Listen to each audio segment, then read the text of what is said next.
biografi seorang tabi'in yang masyhur, yang ma'ruf, yang terkenal, bernama Ubaidullah ibnu Abdillah ibni Utbah ibni Mas'ud rahimahullahu ta'ala. Mungkin nama ini tidak terlalu akrab di telinga kita. Mungkin kita jarang mendengarkan nama ini. Kesalahannya bukan karena beliau orang yang tidak terkenal, bukan karena beliau tidak terkenal, tetapi kita saja yang nggak mengenal beliau, tidak berusaha untuk mengenal beliau. Betapa banyak nama-nama yang sebenarnya mereka orang-orang besar, orang-orang panutan, yang layak untuk disebutkan namanya dan dikenal. Tapi kitalah sebagai seorang muslim, terutama sebagai thalibul ilm, ini tidak berjuang, tidak berusaha untuk menunjukkan siapa mereka. Jangankan menunjukkan, terkadang dia sendiri pun tidak tahu. Bahkan orangnya ada atau tidak saja tidak tahu, apalagi biografinya. Jadi dalam sejarah, apakah ada orang ini? Itu kadang sebagai seorang penuntut ilmu kadang sibuk membaca fikih, mempelajari fikih, akidah, dan seterusnya. Tetapi itu bagus ya. Tetapi melupakan sisi sejarah. Sejarah juga penting. Tarikh. Umat yang tidak mengetahui sejarahnya, maka dia adalah umat yang bisa dikatakan berpotensi untuk melenceng dari sumbernya. Jadi dia tidak menginduk, tidak jelas arahnya. Keutamaan mempelajari tarikh, mengetahui tarikh sangatlah banyak. Dia adalah ilmu yang sangat utama, sangat penting. Bahkan para ulama menulis kitab-kitab tarikh, dan biasanya kitab-kitab tarikh tersebut begitu besar, berjilid-jilid. Misalkan Al-Bidayah wan Nihayah yang ditulis oleh Al-Imam Ibnu Katsir. Dan misalkan lagi tentang biografi Syiaru A'lamin Nubala, itu juga ditulis berjilid-jilid, menunjukkan penting. Bahkan ada satu judul kitab yang unik. Judulnya adalah Al-I'lanu bit-Tawbihi liman dhamma ahlat tarikhi. I'lan itu pengumuman atau semacam itu ya, menginformasikan, bit-tawbih, celaan, liman dhamma ahlat tarikh, bagi siapapun yang mencela ahlut tarikh, yang ditulis oleh Al-Imam As-Sakhawi rahmatullahi alaihi, dan kitab ini tercetak. Kita akan membaca sedikit saja keutamaan atau faedah yang bisa kita ambil ketika kita mempelajari sejarah. Beliau mengawali dengan bahwasanya tarikh itu kan hari-hari, hari demi hari, sehingga menjadi sejarah. Waktu, objeknya ada dua, manusia dan waktu, az-zaman. Dengan waktu, manusia bisa mengetahui banyak sekali hal-hal yang berkaitan dengan syariat. Di antaranya hilal, mengetahui waktu sholat, mengetahui waktu mulai dan selesainya berpuasa. Itu semua berkaitan dengan tarikh, tapi dalam skala yang kecil. Kemudian dalam tarikh juga, dalam suatu ayat Allah Subhanahu wa taala berfirman, yas'alunaka 'anil ahillah qul hiya mawaqitu lin-nasi wal hajj. Mengetahui hilal. Hilal itu awal bulan qamariyah, bulan hijriyah.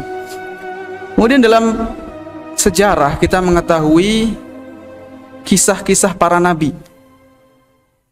Sejarah para nabi salawatullahi alaihim. Dan kita juga mengetahui kehidupan para ulama, orang-orang solih, orang-orang yang bertakwa kepada Allah Azza wa Jalla. Kita mengetahui madhab mereka, pendapat-pendapat mereka. Kemudian orang-orang bijak, al-hukama wa aqwalihim, kita juga mengetahui ucapan-ucapan mereka. Dari mana kita mengetahui itu semua? Dari mana kita bisa mengetahui ucapan-ucapan bijak mereka? Tentunya di dalam kitab-kitab tarikh. Karena tidak mungkin seorang menulis kitab fikih misalkan, lalu menyebutkan menyebutkan tentang keutamaan ucapan-ucapan dia, ucapan-ucapan bijak dia sendiri. Tidak, ya pastinya menyebutkan hukum-hukum yang berkaitan dengan fikih. Di mana kita bisa mendapatkan ucapan-ucapan mutiara tersebut? Sumbernya adalah dari kitab-kitab sejarah. Kita juga mengetahui biografi orang-orang yang zuhud, orang-orang yang memikirkan akhirat, tetapi tentunya tidak melupakan dunianya. Kemudian orang-orang ahli ibadah dan bagaimana nasihat mereka. Seorang faqih misalkan tidak mungkin menyebutkan tentang dirinya sendiri, saya adalah orang yang baik, misalkan. Saya orangnya ahli ibadah. Tidak mungkin itu kita temukan. Yang kita dapatkan adalah penjelasan saja tentang hukum-hukum dan dalil dan pendapat para ulama. Tetapi kalau kita ingin mengetahui, merujuk ke kitab-kitab tarikh. Dan itu manfaatnya sangat besar, berkaitan dengan manfaat untuk kehidupan di dunia bagi manusia maupun kehidupan di akhirat nanti. Kemudian juga disebutkan di kitab tadi oleh Al-Imam As-Sakhawi, kita bisa mengetahui sejarah para raja dan siasah mereka, politik mereka. Sebab munculnya suatu daulah, suatu kekuatan yang besar dan suatu kabilah, kita bisa mengetahui itu. Kemudian juga mengetahui sebab kehancuran suatu negeri atau suatu daulah, suatu kerajaan. Kita juga mengetahui bagaimana mereka menyusun pasukan, mengetahui bagaimana mereka menyusun strategi ketika menghadapi serangan atau membuat kekuatan, dan begitu yang berkaitan dengan itu. Hal-hal tersebut sebagaimana dijelaskan, yatakarraru mithluha wa ashbahuha abadan fil alam. Biasanya kebanyakan yang semacam itu terulang. Sebab kehancuran terulang, sebab-sebabnya akan terulang. Sebab-sebab kuatnya suatu negara dalam suatu masa, jika ada yang mengikuti semacam itu, biasanya ikut juga.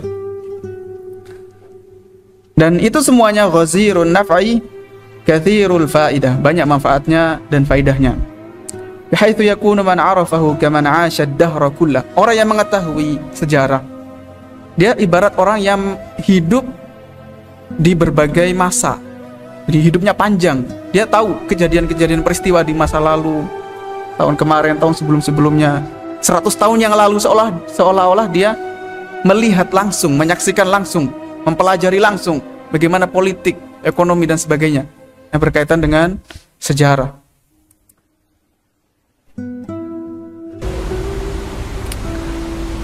Dan ketika di dalam sejarah kita mengetahui sifat-sifat yang baik untuk kita tiru, ada keberanian, akhlak yang mulia,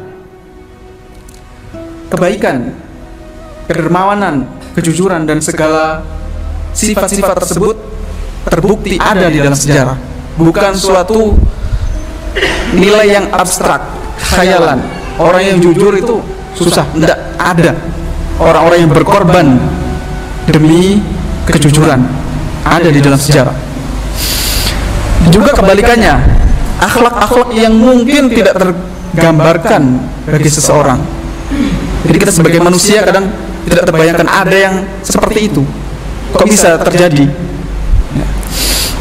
Supaya kita jauhi tentunya.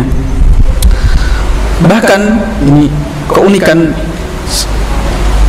karena orang yang disebutkan di dalam sejarah biasanya dikenal, otomatis dikenal karena tertulis. Ada sebagian orang ya mengatakan, karena dia berusaha atau menginginkan, berkhayal, seandainya nama saya disebutkan di dalam sejarah, diabadikan dalam sejarah. Bahkan ini seorang alim ya, Hambali, ulama Hambali yang bernama Al-Hasan Ibnu Ahmad. Beliau menulis karangan Risalatus Sukut dan karangan-karangan yang lain. Jadi beliau sudah memiliki karya tulis, tapi dia merasa alangkah baiknya seandainya saya tercatat di dalam buku-buku sejarah. Beliau mengatakan, laital khatibul Baghdadi dzakarani fi tarikhihi. Aduhai seandainya dia berharap seandainya Al-Khatibul Baghdadi, salah satu penulis kitab sejarah juga, menyebutkan namaku di dalam sejarahnya, walau fil kadzabin, walaupun di kelompok orang-orang yang pendusta, nggak apa-apa, yang penting nama saya ada di situ. Jadi berharap sekali, karena ketika nama kita disebut atau nama seseorang disebut di dalam sejarah, fungsinya apa? Supaya untuk diteladani kalau baik, adapun kalau buruk maka untuk dihindari. Nah, hadirin yang dirahmati Allah Subhanahu wa taala, Al-Mas'udi rahimahullah, seorang ahli sejarah juga, mengatakan bahwa ilmu sejarah adalah ilmu yang dinikmati oleh orang yang alim maupun jahil. Tidak perlu menjadi seorang alim, karena membaca sejarah tidak membutuhkan ilmu khusus, tidak membutuhkan konsentrasi yang atau keseriusan, fokus, tidak susah membaca sejarah, lewat saja, bacaan tidur, bacaan santai. Wa yasta'dzibu mawqi'ahul ahmaq wal aqil, bahkan orang yang tidak berakal pun, ini maksudnya mubalaghah ya, bukan berarti orang yang berakal bisa membaca ya, tentunya tidak. Maksudnya orang-orang yang tidak cerdas itu bisa membaca sejarah. Tidak harus orang yang belajar bertahun-tahun, pemula pun bisa. Wa kullu gharibatin minhu tu'raf wa kullu ujubatin minhu yustadhraf. Setiap hal-hal yang akan mungkin unik atau yang jarang terjadi bisa kita ketahui. Wa makarimul akhlaqi wa ma'aliha minhu tuqtabas wa adabu siyasatil muluki wa ghairiha minhu tultamas. Kita bisa mengetahui akhlak-akhlak yang mulia dan kita bisa meniru. Kemudian sastra atau suatu peristiwa yang terjadi berupa politik suatu kerajaan bisa dicari, bisa ditiru, diambil mana yang baik, kemudian diterapkan, kemudian ditinggalkan, dilihat mana yang menyebabkan ini kesalahan, titik kesalahan, dijauhi. Begitu caranya, supaya kita tidak mengulangi kesalahan yang sama, tidak jatuh di satu lubang yang sama 2 kali, 3 kali atau lebih, tidak mengulangi kesalahan di tempat yang sama. Kalaupun ingin kesalahan, cari kesalahan yang lain, jangan di lubang yang sama.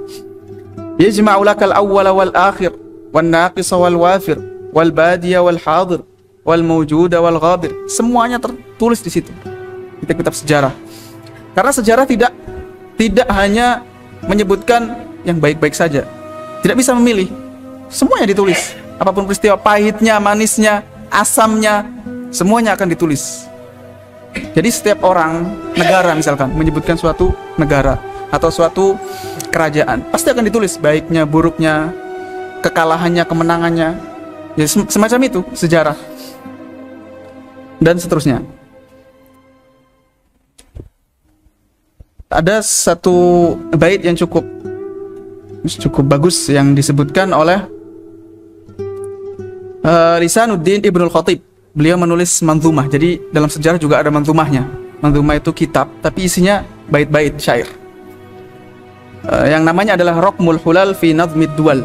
Beliau mengatakan, wa ba'du fat-tarikhu wal akhbaru fihi li nafsil aqili i'tibaru wa fihi lil mustabsir istibsaru kaifa atal qawmu wa kaifa saru yajri 'ala al-hadiri hukm al-ghaibi fayuthbitul haqqa bisahmin sa'ibi wa yanzuru ad-dunya bi'ainin nabli fayatrukul jahla li ahli al-jahli. Tarikh dan khobar, berita, itu pelajaran bagi orang yang berakal. Orang yang bisa melihat, memandang, dia akan memandang itu, mengambil faidah. Bagaimana suatu kaum itu bisa datang, bisa kuat, wa kaifa saru, dan bagaimana kesudahannya, kelanjutan mereka, kisahnya. Yujri 'alal hadiri hukmal ghaibi.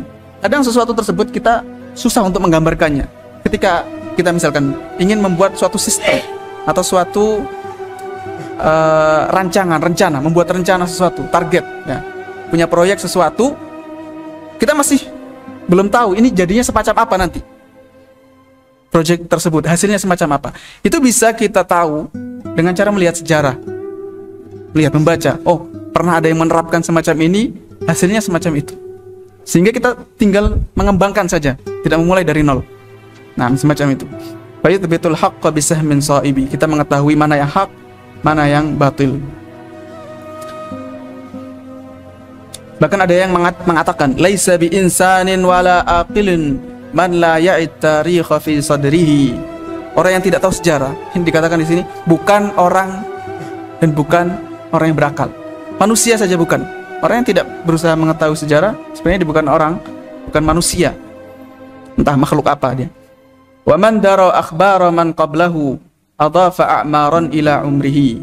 Orang yang mengetahui tarikh sejarah pendahulunya, maka dia menambahkan usia pada usianya. Seolah-olah dia hidupnya lebih lama. Misalkan dia hidup 60 tahun, tapi dia mengetahui, seolah-olah dia menyaksikan, hadir di peristiwa para sahabat, para tabi'in dan seterusnya. Dia hadir sehingga usianya seolah-olah panjang.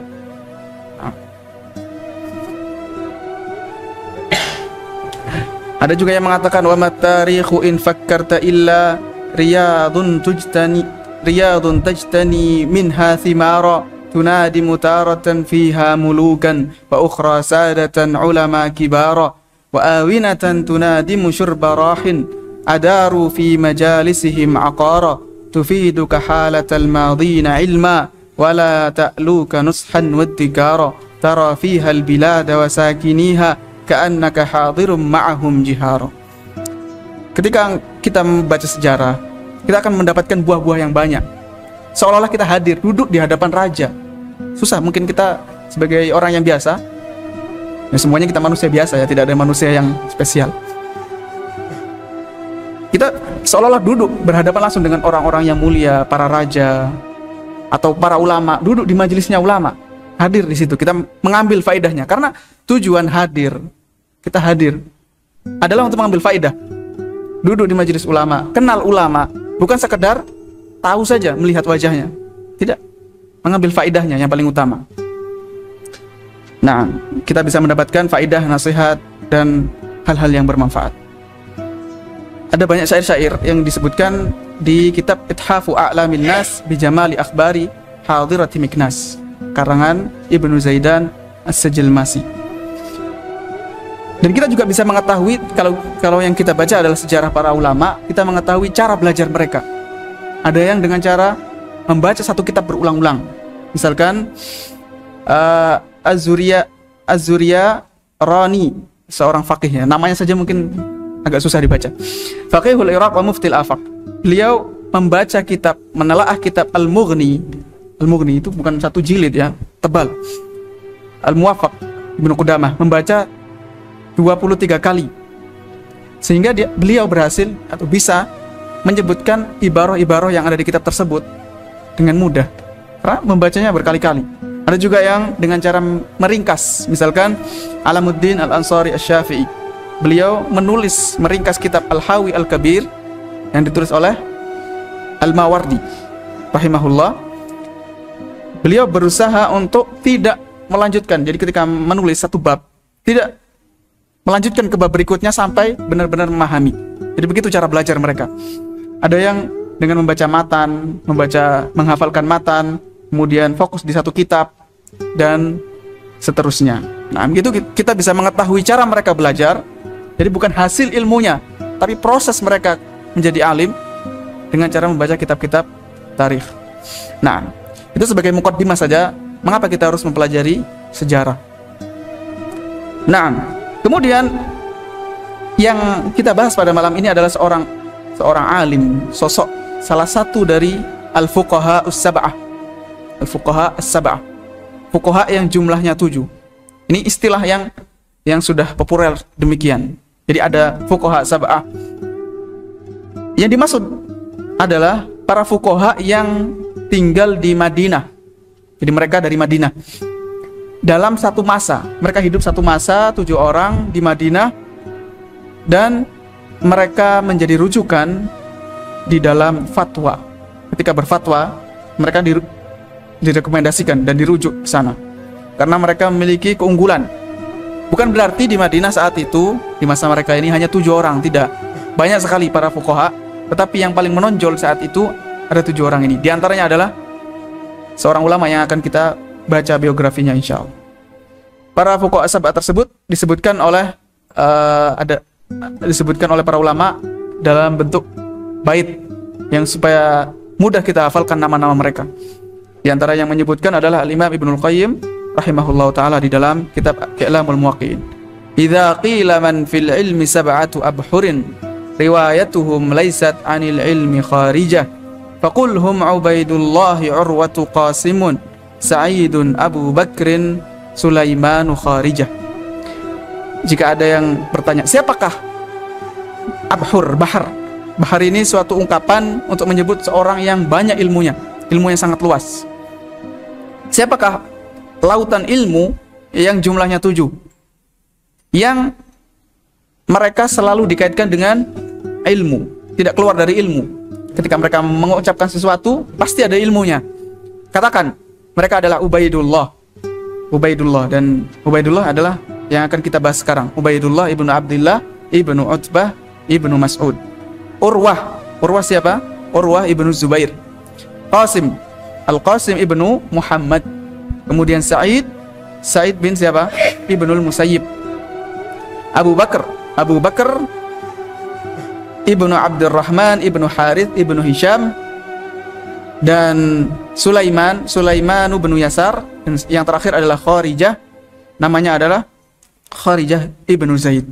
Nah, nama-nama ini fuqaha yang terkenal di masanya dan seharusnya di zaman sekarang juga masih terkenal. Seharusnya ya, semoga kita bisa sedikit berkontribusi untuk memperkenalkan satu dari mereka di malam ini. Nah, dan fikih itu melalui beberapa fase. Ada beberapa fase. Untuk yang memudahkan ada 4 fase. Yang pertama adalah marhalatut tasyri', fase pensyariatan. Ini di zaman Nabi ya. Ketika syariat masih turun, masih dilengkapi. Kemudian marhalatul fiqhi qabla al-madzahib. Ada yang kedua, marhalah fikih sebelum munculnya madhab. Nah, di saat ini hiduplah para fuqaha sab'ah tadi.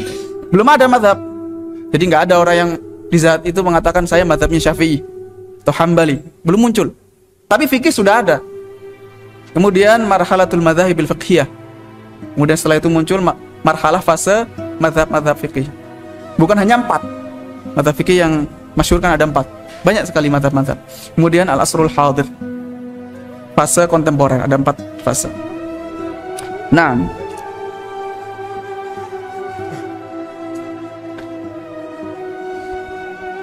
dan para ulama madhab 4 itu ilmu mereka bersambung ya, ada sanadnya, ada jalurnya sampai kepada Rasulullah Sallallahu Alaihi Wasallam. Misalkan Imam Ahmad, beliau adalah murid dari Imam Syafi'i. Imam Syafi'i murid dari Imam Malik, dan Imam Syafi'i murid dari muridnya Abu Hanifah. Kemudian Imam Malik muridnya Al-Imam Az-Zuhri. Az-Zuhri ini murid dari Ubaidullah bin Abdillah yang akan kita bahas sekarang.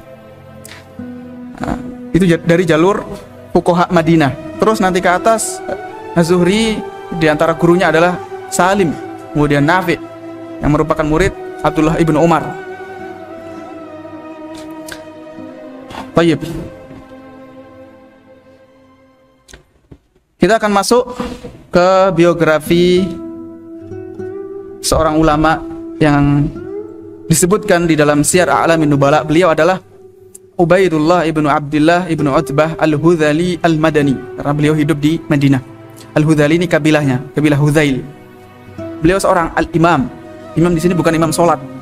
Imam maksudnya seorang alim kabir, panutan. Al-faqih, seorang faqih masyhur, mufti al-Madinah, ahli fatwa. Wa alimuha wa ahadul fuqaha is-sab'ah Abu Abdillah al-Hudhali al-Madani al-A'ma. Beliau al-a'ma maksudnya buta, karena di akhir hidup beliau nanti matanya sakit ya, buta sehingga tidak bisa melihat. Dan disebutkan istilahnya adalah a'mash. A'mash itu orang yang buta, tidak bisa melihat, kemudian selalu meneteskan air mata. Itu namanya a'mash. Beliau memiliki saudara yang bernama Aun. Beliau memiliki 3 saudara. Yang disebutkan dalam sejarah, beliau memiliki tiga bersaudara. Jadi memiliki dua saudara. Yang pertama adalah Aun. Aun ini seorang alim juga, seorang zahid, tetapi tidak terkenal di fikihnya. Kemudian yang satu lagi saudaranya Abdurrahman, tetapi karena tidak terjun di dalam ilmu, tidak fokus atau tidak spesialis di bidang ilmu, maka tidak setenar terkenal dua saudaranya. Jadi ini membuktikan bahwa ilmu itu mengangkat derajat orang yang mempelajarinya. Allah Subhanahu wa taala berfirman, "Yarfa'illahu alladhina amanu minkum walladhina utul ilma darajat." Bukan darajah, darajat. Allah mengangkat orang-orang yang beriman dan yang mendapatkan, yang diberi ilmu. Sini diberi ya, karena kita ilmu ini bukan hasil murni usaha kita, itu adalah pemberian Allah. Darajat. Di mana? Di dunia maupun di akhirat. Di antaranya di dunia adalah namanya terkenal, disebut sehingga kita bisa mendoakan mereka. Kemudian siapakah guru-guru beliau? Guru-guru beliau meriwayatkan hadis dari Aisyah,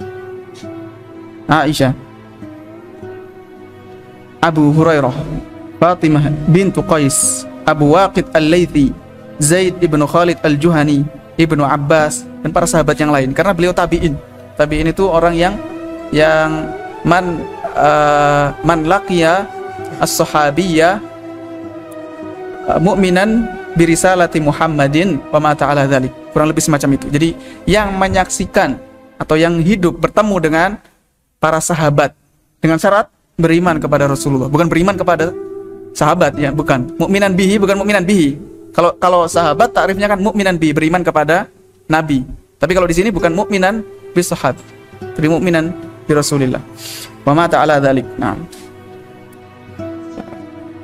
Kemudian beliau memiliki banyak murid, di antaranya adalah Az-Zuhri, Al-Imam Az-Zuhri, gurunya Imam Malik. Kemudian Musa ibnu Abi Aisyah, Abu Zinad, Salih ibnu Kaisan, Khusayf Al-Jazari, Sa'ad ibnu Ibrahim, Salim Abu Nadhr, dan lain sebagainya. Banyak sekali murid-murid beliau. Beliau seorang faqih sekaligus seorang yang dalam ilmu riwayah. Di ilmu hadits kan ada ilmu riwayah wa ilmu ad-dirayah. Dalam ilmu sanad, ilmu riwayat, al-jarh wa ta'dil.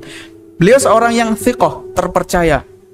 Sebagaimana disebutkan di kitab Siyar, menukil dari Al-Imam Al-Waqidi, kana thiqatan 'aliman faqihan katsiral hadithi wal ilmi bisy'ri.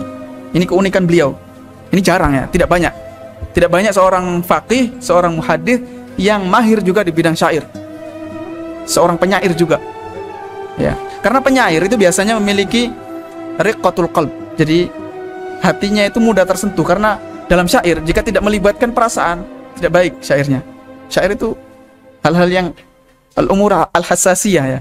Jadi sensitif, kadang kesedihan, kesenangan, cinta itu mudah bisa diungkapkan dalam syair.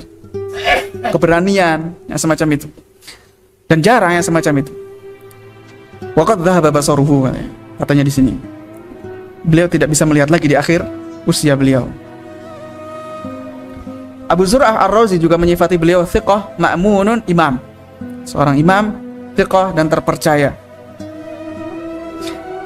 Beliau adalah seorang alim yang ilmunya sangat luas. Bahkan saking luasnya, Al-Imam Az-Zuhri mengatakan, "Ma jalastu ahadan minal ulama illa wa ara anni qad ataitu ala ma indah." Aku tidak pernah duduk bermajlis di hadapan para ulama, melainkan pasti aku melihat aku sudah mendapati ilmu yang sudah ada gitu, sudah terulang, sudah pernah disampaikan. Waqad kuntu akhtalifu ila Urwah bin Zubair. Beliau membandingkan ini, membanding-bandingkan. Ini bukan membandingkan guru dalam rangka yang seperti kita. Kita biasanya membandingkan guru, kita sebutkan kejelekan-kejelekannya. Itu waliyadzubillah ya. Ini termasuk kedurhakaan. Guru yang mengajari kita, tapi kita bandingkan, ini gurunya jahat, ini gurunya nggak enak, ngajarnya nggak bagus, penampilannya nggak oke gitu. Tidak, ini membandingkan dalam kebaikan, menunjukkan kebaikannya supaya diketahui. Waqad kuntu akhtalifu ila Urwah bin Zubair hatta ma kuntu asma'u minhu illa mu'adan. Bahkan Urwah bin Zubair ketika aku mendengarkan dari beliau, itu pasti ada terulang, sudah pernah disampaikan gitu. Bukan berarti buruk, tidak. Ya, ilmu semacam itu. Ma khala Ubaidullah, kecuali Ubaidullah ini. Fa innahu lam atihi illa wajadtu indahu ilman tarifan. Aku tidak pernah mendatangi beliau melainkan pasti ada ilmu yang baru, ilmu yang unik. Bukan baru di sini bid'ah, bukan. Tapi ilmu tersebut tidak terlintas atau tidak terbayangkan. Karena saking luasnya. Kemudian diriwayatkan bahwa Yaqub ibn Abdurrahman al-Qari meriwayatkan dari ayahnya, kuntu asma'u Ubaidullah ibn Abdullah yaqul ma sami'tu haditsan qattu fa asya'u an a'iyahu illa wa'aitu. Bagaimana tidak? Ilmunya enggak seluas begitu gimana? Beliau Ubaidullah itu pernah mengatakan, aku tidak pernah mendengar satu hadis pun fa asya'u an a'iyahu, lalu aku ingin berusaha memahaminya atau menghafalkannya, illa wa'aitu, pasti aku akan paham, aku akan kuasai hadis tersebut. Jadi selama aku mau, aku akan menguasainya. Nah, beliau ini dekat dengan seorang khalifah yang adil, yang masyhur, Umar ibnu Abdul Aziz. Kita semuanya pasti mendengarkannya, pernah mendengarkan namanya. Walaupun nggak tahu sejarahnya, minimal pernah dengar. Nah, Ubaidullah ini dekat dengan beliau. Bahkan suatu saat pernah menulis atau mengirimkan syair kepada Umar bin Abdul Aziz. Beliau mengatakan, Bismilladzi unzilat min indihi suwaru walhamdulillahi amma ba'du ya Umaru, in kunta ta'lamu ma ta'ti wa ma tadharu fakun ala hadarin qad yanfa'ul hadaru wasbir ala al-qadaril mahtumi wardabihi wa in ataka bima la tashtahil qadaru fama safa limri'in 'aishun yusarru bihi illa sayatba'u yauman safwahu kadaru. Itu syair. Akhirnya sama, ya qafiyah namanya, akhir-akhirnya sama, huruf ra saja. Ini nasihat yang cukup menarik untuk kita cermati bersama. Beliau mengatakan bismilladzi unzilat min indi suwar, dengan menyebut nama zat yang diturunkan dari sisinya surat-surat. Karena surat-surat Al-Qur'an diturunkan dari mana? Dari sisi Allah Azza wa Jalla. Maksudnya adalah memuji Allah. Walhamdulillahi amma ba'du ya Umar. Memuji Allah amma ba'du ya Umar. Umar ini maksudnya siapa? Umar bin Abdul Aziz. In kunta ta'lamu ma ta'ti wa ma tadharu. Jika kamu tahu apa yang datang dan apa yang berusaha untuk kamu hindari, fakun ala hadarin qad yanfa'ul hadar. Kau waspada, hati-hati dalam bekerja, dalam beramal. Terutama beliau seorang khalifah yang memutuskan suatu perkara, harus hati-hati. Wasbir 'alal qadaril mahtumi wardabi. Ketika ada suatu takdir, maka takdir yang sudah ditentukan tidak bisa dirubah lagi. Sabar jika takdir tersebut tidak kita sukai. Karena suatu takdir pasti ada hikmahnya, baik maupun buruk. Wardabihi, ridha kepada takdir. Wa in ataka bima la tashtahil qadaru. Walaupun yang terjadi adalah yang tidak engkau inginkan. Fama safa limri'in 'aishun yusarrubi. Tidak ada kehidupan manusia di dunia ini yang terus-menerus senang, enak, santai, menikmati dari awal hidup sampai akhir. Tidak ada.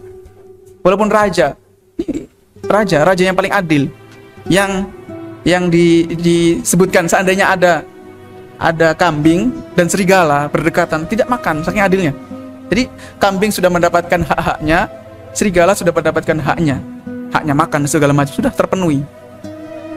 Semacam itu manusia mendapatkan ketenangan. Tetapi beliau nasihatkan di sini, tidak ada seorang manusia yang terus-menerus senang. Fama safa limri'in 'aishun yusarrubi, yang hidupnya enak saja, stabil. Illa sayatba'u yauman safwahu kadaru. Hidup manusia yang jernih itu pasti akan diiringi, akan ada suatu masa, ada kalanya dia keruh. Ada yang tidak dia senangi, sedih, itu pasti. Nah, maka kita harus bersabar ketika ada peristiwa yang tidak kita inginkan. Musibah itu sangat banyak, bermacam-macam. Nah, Az-Zuhri, Al-Imam Az-Zuhri mengatakan, kana Ubaidullah ibn Abdullah bahran min buhuril ilmi. Salah satu lautan dari lautan ilmu. Wa qala Muhammad bin Dhahhak al-Hizami qala Malik kana ibnu Syihab ya'ti Ubaidullah bin Abdullah. Imam Malik meriwayatkan dari gurunya Az-Zuhri. Az-Zuhri menceritakan Imam Malik menceritakan bahwa gurunya yaitu Ibnu Syihab Az-Zuhri pernah mendatangi Ubaidullah ibnu Abdullah. Wa kana minal ulama. Beliau termasuk ulama. Fa kana yuhaddithu wa yastasqi huwa lahul ma'a fil bi'r. Memberi minum, berkhidmah kepada gurunya, menyiapkan minumnya diambilkan. Ya guru manusia bisa ngambil sendiri, cuman sebagai murid supaya dia memuliakan, bukan hanya memuliakan orangnya. Kalau memuliakan orangnya ya kurang di situ. Kita memuliakan ilmunya, karena beliau berilmu maka kita muliakan. Maka Ubaidullah yutawwilu salat, bahkan beliau juga ahli ibadah. Salatnya itu panjang. Ketika salat tidak terburu-buru, karena sebagian orang sudah belajar fikih tahu, yang penting terpenuhi syarat, rukun, tidak ada pembatal, sah salatnya. Membaca Al-Fatihah, kemudian satu ayat saja, atau bahkan tidak membaca surat ya, membaca Al-Fatihah saja setelah takbir gitu. Istiftah tidak dibaca juga, sunnah, tahu semua hukumnya. Salatnya jadi pendek, cepat salatnya. Ya doa ruku dan sujud dibaca satu kali. Ya, bisa semacam itu, atau nggak pernah salat sunnah. Itu kesalahannya. Seorang yang faqih seharusnya dia lebih berusaha untuk menerapkan ilmu, lebih berusaha untuk taat, lebih berusaha untuk saleh. Nah, yutawwilu salat wala ya'jalu anha, enggak pernah mempercepat. Walaupun ada orang yang mulia, ada Bismillah. Jemaah yang dirahmati Allah Subhanahu wa taala, kita lanjutkan. Tadi kita sebutkan bahwa Ubaidullah ibnu Abdullah ini seorang faqih, seorang ahli ilmu, bahkan bahrun min buhuril ilm, bahkan seorang penghafal yang bisa dikatakan hampir menghafalkan semua yang beliau dengarkan, beliau tahu. Nah, tetapi beliau juga seorang ahli ibadah, dan inilah idealnya. Seorang ahli ilmu harus yang paling rajin di dalam beribadah, karena dia sebagai panutan, contoh. Nah, suatu saat dikisahkan bahwa seorang kerabat atau keturunan Nabi, ya, termasuk keturunan Nabi, beliau adalah Ali ibnul Husain ibnu Ali ibn Abi Thalib, Ali Zainal Abidin. Ketika itu saat datang beliau ini Ali ibnul Husain, saat itu Ubaidullah sedang sholat. Fajala sayantadhiruhu, akhirnya Ali bin Husain duduk menunggu. Wa tawwala alaihi, tetapi masalahnya di sini Ubaidullah salatnya panjang, tidak meringkas gitu, tidak mempercepat. Ba'u tiba Abdullah fi dzalik, akhirnya sebagian orang mencela beliau, kenapa enggak dipercepat saja, kan yang penting kan salatnya cepat, sah gitu. Karena ada yang datang, ini orang yang mulia, seharusnya dimuliakan. Ada yang mengatakan, ya'tika binu binti Rasulillah sallallahu alaihi wasallam fatahbisuhu hadzal habs. Ini putra, anak putrinya Rasulullah datang, lalu engkau menahannya, kan ditahan jadinya, tidak bisa menunggu saja, tidak ada aktivitas lain. Akhirnya beliau mengatakan, Allahumma ghafran, ya Allah ampunilah aku, la budda liman talaba hadza sya'na an yu'anna. Orang yang berusaha mendapatkan ilmu atau mendapatkan hadits atau mendapatkan faidah itu harus berjuang, harus berusaha. Atau di sini maksudnya juga bisa dikatakan orang yang ingin mendapatkan pahala, ingin mendapatkan kebaikan harus berjuang. Ada perjuangan di sana. Dalam menuntut ilmu tidak bisa namanya saja menuntut, mencari. Talibul ilmi, mencari ilmu, bukan menunggu. Kalau ada yang datang, kalau bahkan sekarang bukan semacam itu. Ilmu sudah dihadirkan pun masih tidak datang. Ironis memang. Nah, kemudian tadi disebutkan bahwa beliau dekat dengan Umar ibn Abdul Aziz. Bahkan Umar bin Abdul Aziz pernah memuji atau menganggap majelisnya Ubaidullah ini majelis yang sangat berharga bagi beliau. Beliau mengatakan, wallahi, beliau pernah mengatakan, ini bukan mengatakan kepada keluarganya, tapi kepada teman-temannya, kerabat, orang-orang yang di dekatnya. Wallahi, bersumpah, inni la ashtari lailatan min layali Ubaidillah bi alfi dinarin min baitil mal. Menunjukkan, maksudnya apa? Saya untuk mendapatkan satu malam bermajelis dengan Ubaidullah, saya mengorbankan 1.000 dinar dari Baitul Mal. Maksudnya apa? Saya ada yang tersisihkan gitu. Karena saya berusaha untuk mendapatkan majelis itu. Beliau juga pernah mengatakan, laukana Ubaidullah ibnu Abdillah ibnu Utbah hayyan ma sadartu illa an ra'i. Aku tidak akan pernah memutuskan seandainya masih hidup. Tidak akan pernah memutuskan kecuali meminta pendapat beliau.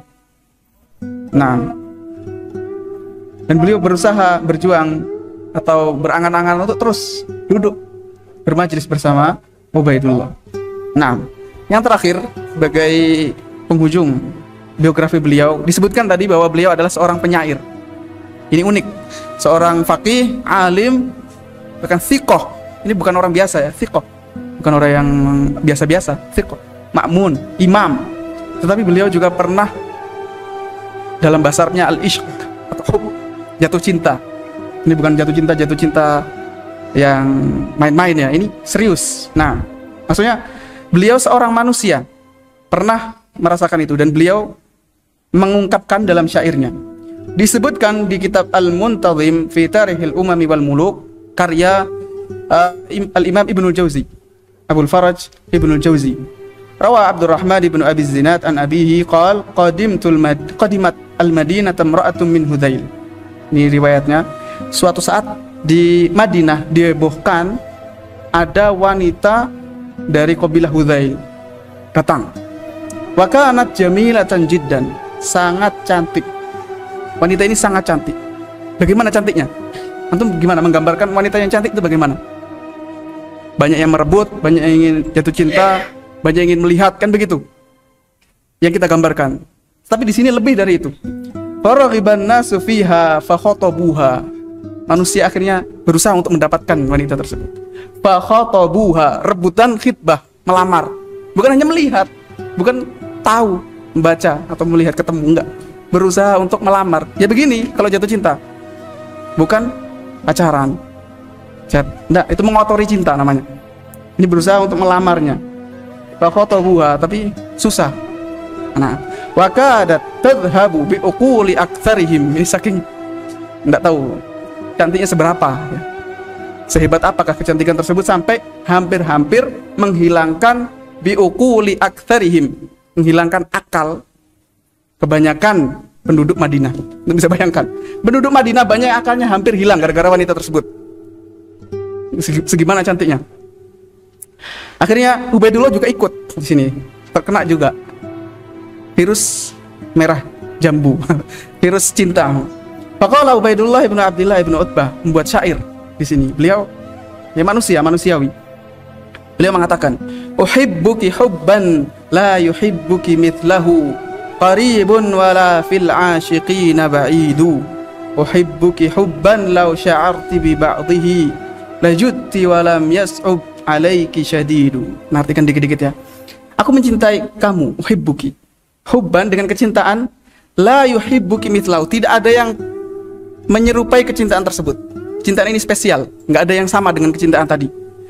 Baik qaribun fil asyiqin wala ba'idun fil asyiqin. Orang yang jatuh cinta, orang yang isyq itu yang sudah mendalam ya. Bahkan al-isyq ini bisa membuat orang meninggal karenanya. Bukan hanya junun ya, majnun. Majnun itu apa bahasa Indonesianya? Nggak perlu diartikan ya. Alternatif. Lebih bagus majnun saja. Majnun bahkan sampai meninggal dunia karena sakit sedihnya. Nah, tidak ada yang menyamai kecintaan tersebut, kata beliau. Uhibbuki hubban law sya'arti bi ba'di. Aku mencintai kamu dengan kecintaan seandainya engkau mengetahui, merasakan sedikit dari kecintaan tersebut. Kecintaan ini sangat besar. Seandainya engkau, wahai wanita itu, merasakan sedikit saja, lajuti, engkau akan lajuti itu jadi dermawan, mengorbankan segala sesuatu, walam yas'ub alaiki syadidu, dan membuat engkau mudah melakukan segala sesuatu. Maksudnya kecintaan yang benar-benar besar. Orang yang pelit bisa menjadi dermawan, hal-hal yang sulit menjadi mudah gara-gara kena cinta tersebut. Wa hubbuki ya ummas sabiyyi mudallihi, kata beliau.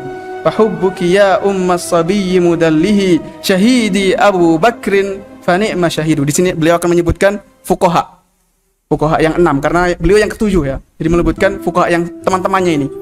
Wa hubbuki, kecintaan aku cinta kepada engkau ya ummas sabi.